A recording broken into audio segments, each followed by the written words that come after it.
Because when my grandmother was sharing her lessons, you bet not. So she looked at me as if to say, because what you can't keep doing is the sweet tea that you've been doing when you left this house. Don't ever let me hear another moment where you showed up.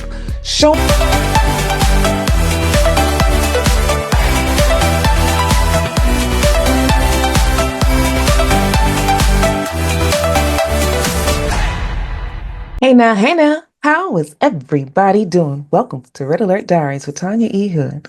Today, I'm going to do things just a little bit different because as we walk through conversations about how to build up our children, sometimes you got to go back to remember how you were a parent. One of the things that my grandmother did that supported me on the journey, and a lot of you know that she raised me.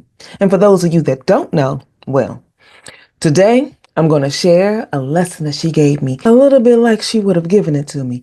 So, for those of you that are just getting a chance to meet me, I have what I've now learned is a lot of neurodivergent elements to my being. And being the type of child that had all the stuff that was happening with me, she had to teach me things just a little bit different. So, there's a couple of words I'm going to say in advance so that you are aware, so that when they show up, it's not a surprise. I'm going to say the word roots. Now, that just means vegetables that are grown underground because my grandmother just tied all of those things together. The other thing I'm going to share is scrapping. Scrapping, for those of you that don't know, I was raised in an urban environment, and scrapping is when you had to fight, and it was too many times I had to fight my way home from school. So I got into a couple of scraps along the way. Then there are some colorful adjectives that I'm going to switch up just a little bit. For those of you that have seen Tyler Perry's Medea, yeah, he shares that he had to get 3 people to come up with that character. I had her already designed in one, and my grandmother's name was May. She had a 22 snub pearl pistol that she put inside of her breast. I declare, I don't know, that whole generation seemed to use their brassiere as a purse. So, when I share some of the colorful adjectives, you will hear me share sweet tea for some things, apple pie for others, and French fries for those other words that I'll try to keep above board because I do recognize that when I'm speaking to you all from a personal and professional environment, I got a mixed bag of people following me. Don't want to offend, but I want to also give you the story and the insight the way it was given to me. So around 14 years old, I was in an academic competition. Being a native of DC when it was still known as Chocolate City, I had a few of those that were with me. Then we had academic competitions. And we were going on a trip to Boston. My very first time going to Boston. But Boston wasn't as friendly as I thought it would be. Boston wasn't as kind as I hoped it would be. Boston gave me another touch point of racism that I had already walked through. And my grandmother reminded me before I left, remember who you are. When my grandmother gave me the prep talk that unfortunately a lot of black bodies had to be told when they were going into environments that did not truly appreciate the hue of the skin that I was birthed in. I remembered what she said, but when I got up there and heard all of the chaos and all of the stuff, it did something to me. And I didn't function very well in it. From an academic perspective, would I still function in the mental capacity that I can share with the world? I did well. We won our competition. But those that lost did not appreciate losing to those that look like me. So after the competition was over, words were exchanged and scrapping took place. So by the time I get home, my grandmother took one look at me and was like, go sit down. She said, look, if you decided you're going to try to scrap with everybody for everything that comes up against you, it's going to cause you a lot of sweet tea. And that is not something that you want to keep walking through in this world. So what I want you to do, let's start fixing dinner so we can have this conversation. Go in there and give me some roots. So I got up, went into the pantry, got some potatoes, some onions, went into the refrigerator, pulled out some carrots, because having already seen that she had set out the roast beef on the table, I knew we were about to make beef stew. I got the potatoes, I got the onions, I got the carrots, I handed it to her, and then my job next was to wash it all off. So while I was washing the potatoes and the carrots, her comment to me, which at that moment didn't quite register because she'd already told me this information, but some lessons in your life may need to be repeated when you're walking through another element of your journey. She said, when you wash them, make certain you wash everything off of them that you don't want to eat. It was a reminder to me that there's some things in life, normal things in life that you're going to pick up. And you will have to take off all the things that you don't want to consume. It was a reminder also that ordinary things will happen in life that you'll just have to wash off. And when I finished washing off the potatoes and washing off the carrots, she said, now cut up the onions and cut the skin off enough so that the top layer, because I'm not trying to waste my money with you wasting my onions. So I had to learn when you cut an onion, cutting the onion, if you're not prepared or not used to it, causes you to cry. Then it took me a while before I wasn't always crying every time I was cutting an onion, but it was another reminder. There are layers to what happens to us in life that will cause us to cry. Take the layers off one layer at a time so that you don't waste things that you need to keep. But I forgot about some parts of those lessons. So in those moments when I was in my feelings, my grandmother was reiterating the lessons to me. Just cut off the top parts so we can work through the rest of it so you don't waste the things that you have been given. Because some of the things in your world that made you cry are some things in your world that you may need later on to beef up and shore up some other things that will come next. So I cut up the onions. I cut up the potatoes, I cut up the carrots like she wanted, put them in a pot. Now, when my grandmother was ready to fix beef stew, it was because she didn't always have a lot of beef for everybody to eat, but she had enough to flavor what was necessary to make the stew taste real good. I learned a long time ago that there are things in life that you may not feel like you have enough of, but there's always something that you can do with it to make it last a little bit longer. So she put the beef in the pot already, put some oil in it and seasoned it up, and she was searing the beef a little bit in the pot. And then she went and told me, go get some water and put it in the pot. So I poured the water in the pot, and then after I put the water in the pot, she said, go and put all the roots in the pot. So I put the onions, the potatoes, and everything inside of the pot and put the top on it because I knew it was going to take time. Then she said, go and get me another pot. And I'm sitting like, why do we need another pot? So I got another pot like she asked because one of the things you did not do with my grandmother was ask a whole bunch of questions. Eventually, she would let you know along the way why you had to do some of the things that she was asking you to do. So I got the second pot. She said, no, not that pot. I want you to get the different pot to put my collards in. So I got the pot that she asked me about. Put the pot on the stove. She said, get some water and put it in there.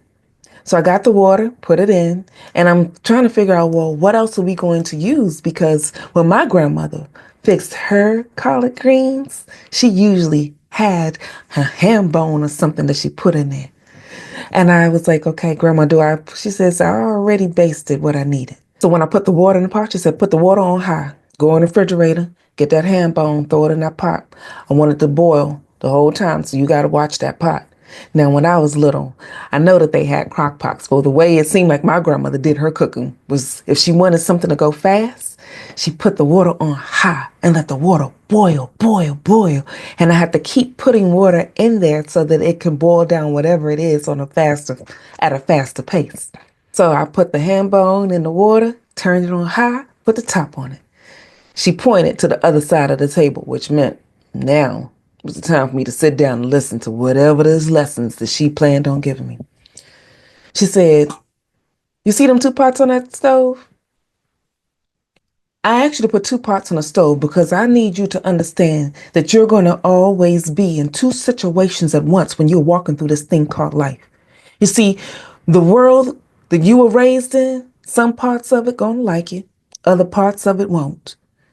So the parts that won't really like you, you're going to have to let there be a basting.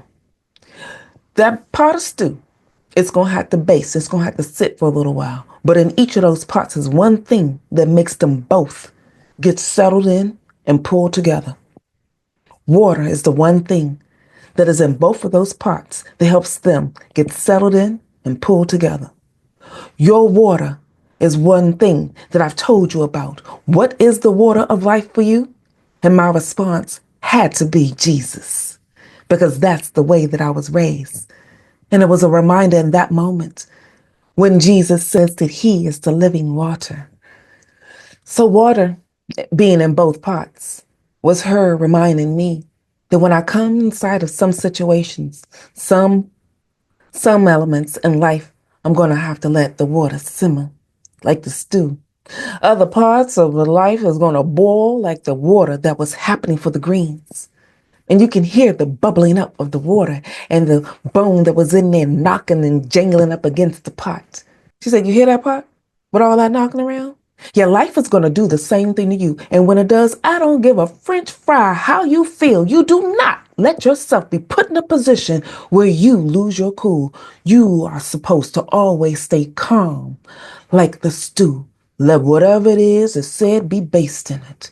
Because while it is going through its basting, something else is going to come on the other side of that that will be better.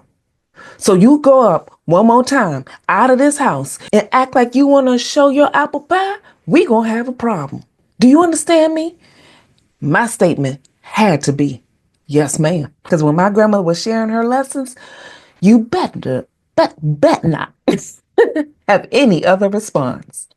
So while we were having our conversation, she had talked to me enough for me to fill up the pot with the greens with a couple of things of water and also have time for the roots to start simmering a little bit.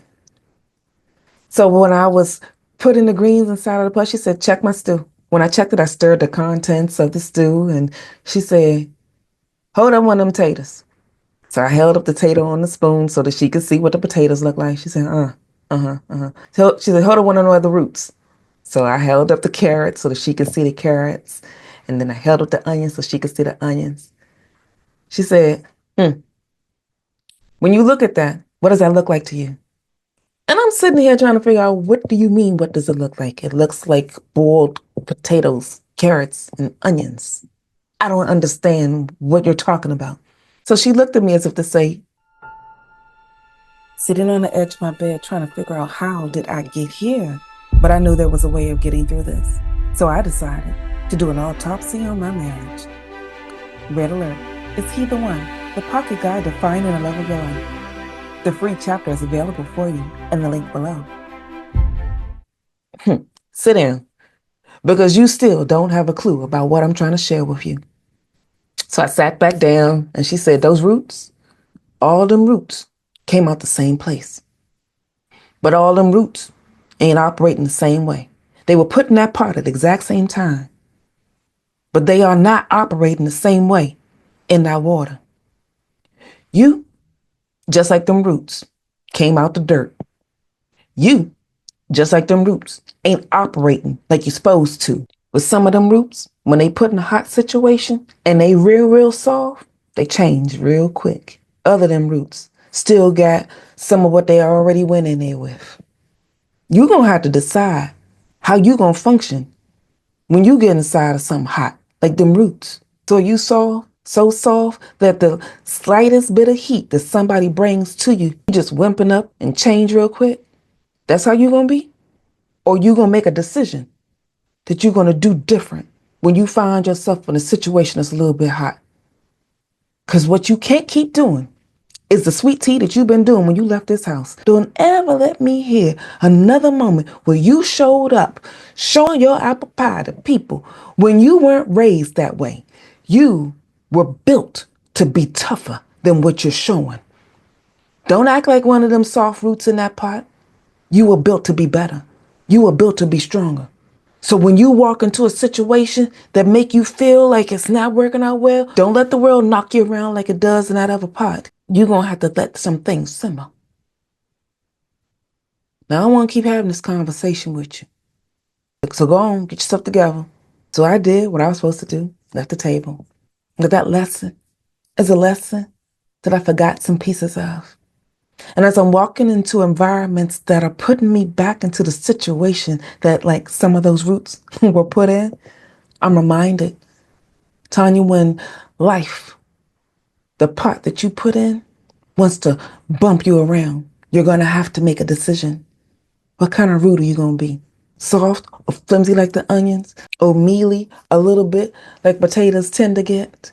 Or have something about you that still looks like you when you walk through a storm like a carrot?